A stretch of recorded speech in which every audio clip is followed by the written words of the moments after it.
Hey, the Thabreakmasta here, and this is gonna be my No Exorcist episode 21 review.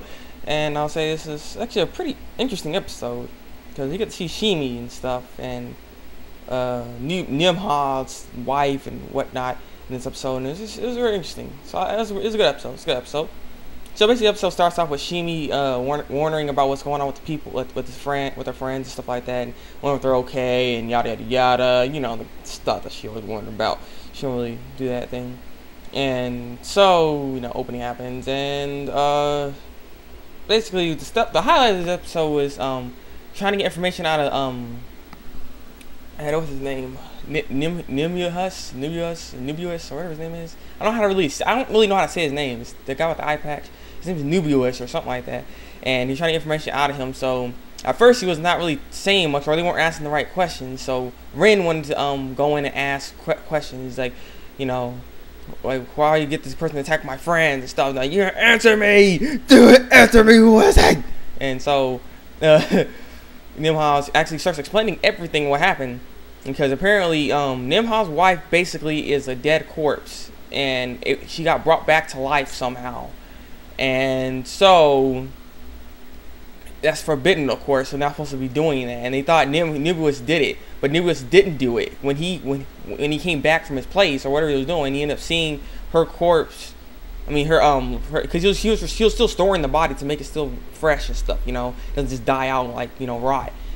And so it was still fresh. And then her chamber was still. This freaking person beating his music up and crap. But the person was Nimbus' corpse thingy that's supposed to, like, preserve it. It was open, so he was like, "What the heck's going on?" So you don't know how she was back alive, but he couldn't just kill her because he didn't want her to die again. So he just couldn't do it. So he tried to be with her, and things started to change on her, and she could remember that the blue flames burned her once before. So that's why she hates son of Satan, Satan and son of Satan. That's why she wants to kill the son of Satan and crap, because there's vengeance because of what happened to her, and she died by that before. And she remembers that, and he has a burn on her face and stuff. So she's really bothered by that, and that's why she's like that. And crap, because the demon brought her. It seems like a demon brought her back to life, but who did it is the main question. That's what Shiro kept asking. And about, I think it was like 11 minutes in the episode, Shiro's boobs get exaggeratedly big for some reason. I'm just gonna point that out there. I'm sorry. I just like why? Like, what the heck? It's just very weird. But basically, Rain was gonna go after Nimrod's wife, which her name is Michelle. So he's trying to go after Michelle.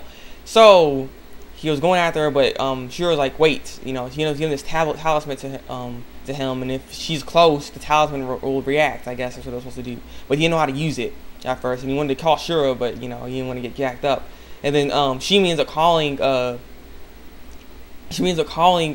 Ren, because apparently Michelle's actually there. She didn't know who Michelle is, but she found this person like hurt and stuff, so she wanted Ren to help her. So Ren ends up going over there, and then the talisman activates. He's like, okay, so she must be here. And so he was in flame mode and stuff, and Shimi's trying to actually protect her, and he's like, don't do this, don't attack her. She's a nice person. My plant thingies wouldn't help her. And the other thing is I'm kind of curious about is how the heck, like, did Shimi get stronger or something? Because now she has a bunch of familiars now. She has a bunch of, this is ridiculous. Her whole garden's just growing, everything's alive, and like she's just getting stronger and stronger, and she don't even know it or something. It just is very interesting. So she didn't want her to die and stuff like that, but Ren's like, she's already dead. And so basically he didn't do anything, and he tried to call Shiro back up and says he found her, and then boom, AAA ends up coming, and AAA's like, oh, this is a nice place it's not a nice place for demons to be at, boy. So he had a stupid sword and crap like that. God, AAA sucks. But yeah, so he ended up dropping his call on Shiro. So Shiro, was like, okay. So he ended up going after her. And then basically they were trying to apprehend her, and they actually ended up getting Michelle, and AAA was gonna attack her. And then Nimbus ended up coming, and it's like, no, let me deal with this myself, please. And AAA's like, oh, I don't hear this and stuff. So he was about to attack Nimbus, and then Ren ends up blocking it, and Ren and Nimbus start fighting. Now, this is one thing I'm kind of like curious about. Why did it seem like Ren was holding his own against AAA? I mean, he's supposed to be a paladin. is he supposed to be stronger than Ren or something? I mean, I know he has flame power. Ren has flame powers and stuff, and it's just going sword to sword battle. So shouldn't Triple A be better? Triple A be better than Ren? I don't know. It doesn't make any sense to me.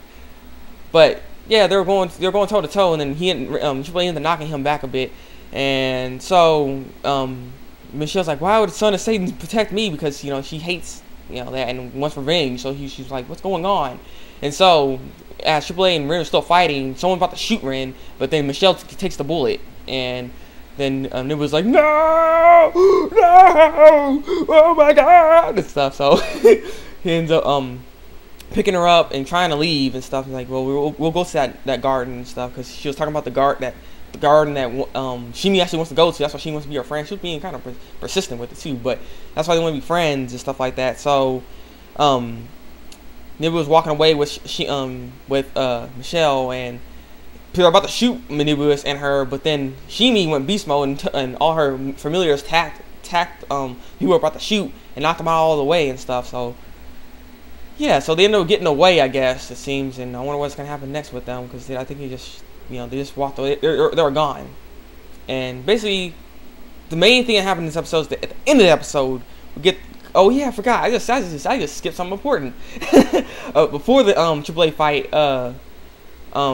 Yukio, he ends up talking to his grandfather, and basically his grandfather couldn't do anything because at the time he was banished by the Vatican, and so was his daughter. I mean, his daughter was Yukio's mother and stuff. So she ended up actually getting burned to death because they thought she was a witch because she gave birth to a demon child. So I mean, like, dang.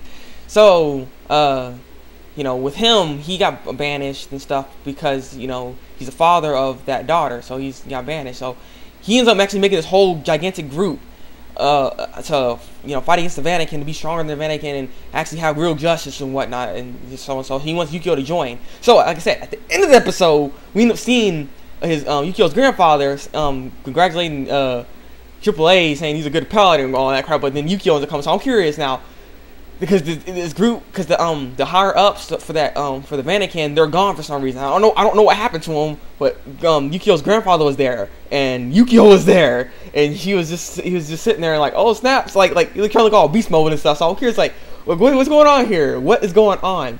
It's like, are they overthrowing the Vatican now and stuff? And I'm just like really curious. So hold on a sec. So yeah, this is a really great episode.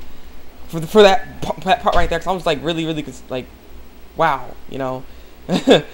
But yes, this has been my No Exorcist episode 21 review, and until then, oh yeah, subscribe to my channel, rate and comment below, and tell me what you think of this episode. I want to know what y'all think of this episode, and are you looking forward to the next episode and see what the heck is going on? Sorry, I just been I got sidetracked because someone came in the room, but yeah, I don't want to edit that out. I'm lazy. So yes, this has been the Thabreakmasta, and until then, break out.